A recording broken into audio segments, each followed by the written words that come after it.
أعوذ بالله من الشيطان الرجيم بسم الله الرحمن الرحيم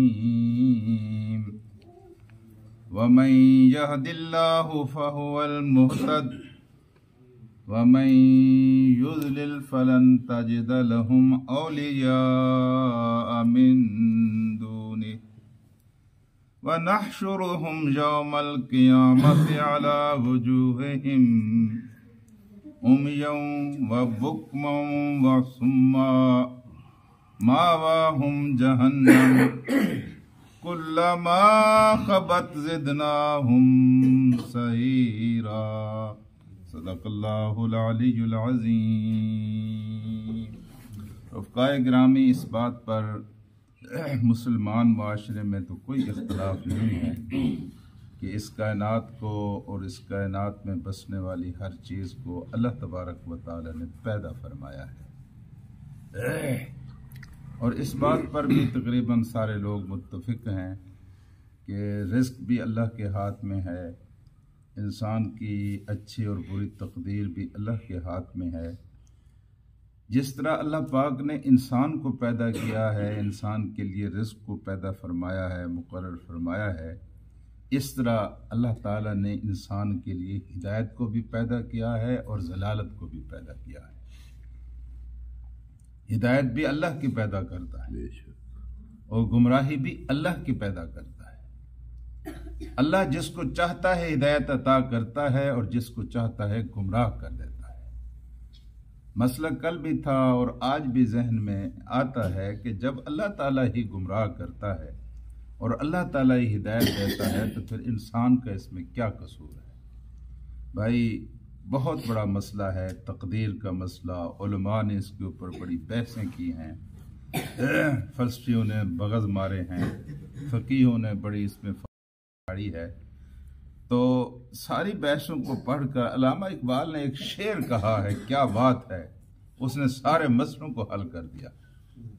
وہ کہتے ہیں تقدیر کے پابند نباتات و جمادات، مومن فقط احکام الہی کا ہے پابند۔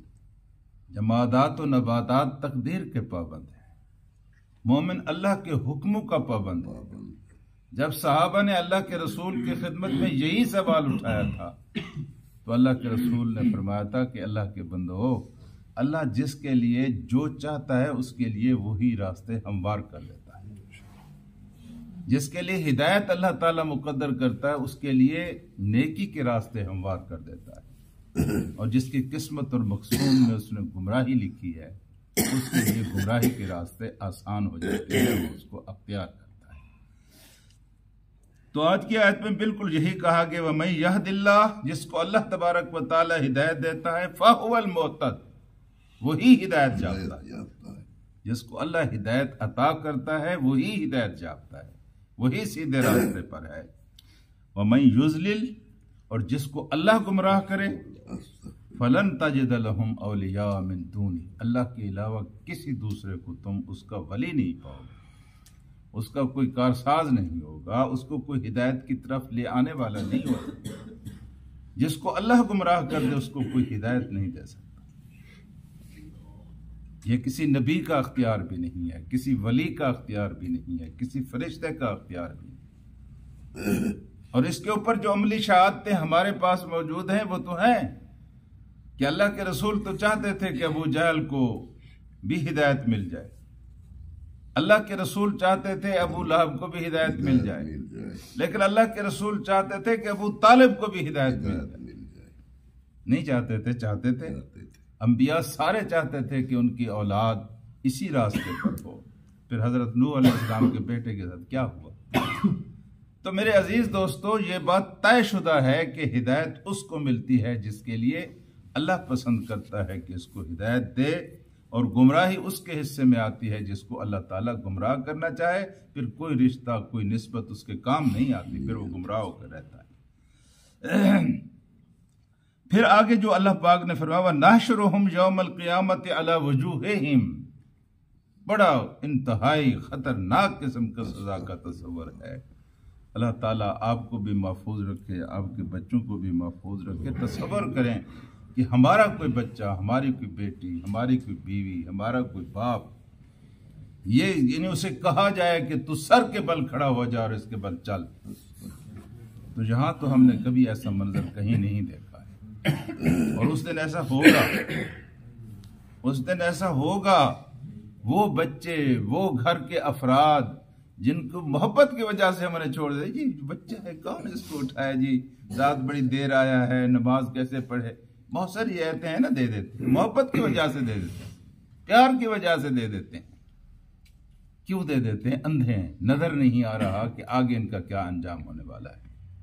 اگر مجھے پتا ہو کہ میرے بیٹے نے جہنم میں جلنا ہے، آگ میں جلنا ہے، میں تو اس کا بخار برداشت نہیں کر سکتا، پھر میں کیسے رعایت دوں اس کو؟ میں تو بالکل ذاتی ہو جاؤں گا، پرسنل ہو جاؤں گا، جس طرح میں اب نقصان کے اوپر ہو جاتا ہوں اس طرح ہو جاؤں گا۔ یہ ہم اندھے ہیں، ایمان کمزور ہے، نظر نہیں آ رہا۔ سچی بات یہ ہے کہ یہ رعایتیں جو ہم دیتے ہیں اس لیے دیتے ہیں، لیکن اللہ پاک نے فرمایا کہ اس دن ہم لوگوں کو ایک تو یہ ہے کہ اللہ وجوہہم، سر کے بل کھڑا کریں گے، منہ کے بل کھڑا کریں گے، منہ کے بل کھڑا کریں گے، اور یہ عمین، اندھے بھی ہوں گے، بکمم، گونگے بھی ہوں گے، اور بہرے بھی ہوں گے۔ یہ بہت بڑی اللہ کی نعمتیں ہیں۔ آپ کو اللہ تعالیٰ نے آنکھوں کی صورت میں، کانوں کی صورت میں، زبان کی صورت میں عطا کر رکھی ہیں، لیکن اس دن اللہ تبارک و تعالیٰ ان نعمتوں کے غلط استعمال کی وجہ سے یہ نعمتیں آپ سے چھین لے گا۔ فَمَنْ أَعْرَضَ عَنْ ذِكْرِي فَلَهُ مَعِيشَةً ضَنْكًا، جس نے میرے ذکر سے منہ موڑا اس کے لیے میں اس کی زندگی کو تنگ کر دوں گا۔ وَنَحْشُرُهُمْ يَوْمَ الْقِيَامَةِ أَعْمَىٰ، اور قیامت کے دن اس کو اندھا بنا کر کھڑا کروں۔ اور جب وہ اندھا بن کر کھڑا ہوگا وہ کہے گا لِمَ حَشَرْتَنِي أَعْمَىٰ وَقَدْ كُنْتُ بَصِيرًا، اللہ میں تو دیدہ بینا تھا، بڑی دور تک دیکھتا تھا، آج میں اندھا کیوں؟ تو اللہ تعالیٰ کہے گا اس لیے تو اندھا ہے کہ تم نے ہماری آیات کے سے منہ موڑا تھا اور ہمیں تم نے بھلا دیا تھا، آج ہم نے بھی تجھے بھلا دیا۔ تو میرے عزیز دوستو، قرآن تو بار بار یہ منظر پیش کرتا ہے۔ ہماری اپنی مرضی کہ ہم اپنی آنکھوں کو کھولیں، ہم اپنے کانوں کو کھولیں، ہم اپنی زبان کو کھولیں، یہ ہمارے اوپر منحصر ہے۔ تو اللہ پاک نے ارشاد فرمایا ہے کہ ہم ان کو اندھا بنا کر وَمَأْوَاهُمْ جَهَنَّمْ كُلَّمَا خَبَتْ زِدْنَاهُمْ سَعِيرًا، جہنم کی آگ وہ آگ ہے، کلما خبت، جب بجھنے لگے گی، ہے جی، تو ہم اس کی آگ کو میں اور اضافہ کر دیں گے، اور وقودہ الناس والحجارہ، اس کو کسی تیل سے، کسی مٹی کے تیل سے، کسی لکڑی سے، کسی گیس سے، یہ جتنے ذرائع ہیں نا جی آگ کو بھڑکانے والے، تیز کرنے والے، یہ نہیں ہوں گے۔ اللہ پاک اس آگ کو انسانوں کا ایندھن بنا کر بڑا کریں گے، اور پتھر اس میں ڈال کر اللہ تبارک و تعالیٰ اس آگ کو بڑا کریں گے۔ جب وہ بجھنے لگے کہ اس آگ میں اس طرح اضافہ کیا جائے گا۔ تو میرے عزیز دوستو، اللہ کا قرآن تو بار بار یہ منظر دکھاتا ہے، اور اللہ والے بھی اس کی طرف لوگوں کو راغب کرتے ہیں، متوجہ کرتے ہیں، اور سیدھے راستے کی دعا تو ہم ہر نماز میں مانگتے ہیں، اور ہر نماز میں مانگ کر گزر ہی جاتے ہیں، اور یاد ہی نہیں آتا کہ ہم نے دعا بھی مانگی۔ یہ سورہ فاتحہ جو آپ نماز میں پڑھتے یا سنتے ہیں، واللہ اس کو یوں سرسری طور پر پڑھ کر گزر نہیں جانا چاہیے۔ واقعی آپ کی جس طرح طلب ہوتی ہے، آپ بھوکے ہیں آپ روٹی مانگتے ہیں، پیاسے ہیں آپ پانی مانگتے ہیں، آپ نے کسی کا قرض دینا ہے آپ کسی سے پیسے مانگتے ہیں، جب الحمدللہ رب اہدنا الصراط المستقیم جب آپ کہیں کہ اللہ مجھے سیدھا راستہ دکھا، تو اس طرح کی حقیقی طلب اور تڑپ اور اشتہا، اس طرح کی ضرورت آپ خود محسوس کر رہے ہوں، اور اس وقت آپ کا ذہن حاضر ہو کہ اللہ مجھے سیدھا راستہ دکھا، پھر اللہ تعالیٰ ہدایت دیتا ہے، اللہ تعالیٰ ہدایت دیتا ہے، اللہ محروم نہیں کرتا۔ یہ اللہ تعالیٰ کی سنت ہے کہ جو چیز مجھ سے مانگو گے میں تمہیں عطا کروں گا۔ ہدایت مانگو کو ہدایت ملے گی، برائی کے راستے پر چلنا چاہو گے تو یہاں وہ راستے بھی کشادہ کر دے گا۔ تمہارے پختہ ارادے پر ہے کہ اللہ تعالیٰ تمہیں کیا دیتا ہے۔ جب تم برائی کا پختہ ارادہ کرتے ہو، برائی کے راستے کھلے ہو جاتے ہیں۔ جب تم نیکی کے راستے پر چلنا چاہتے ہو اور پختہ ارادہ کر لیتے ہو کہ میں نے اس راستے پر چلنا ہے، پھر وہ غفور الرحیم ذات تمہارے لیے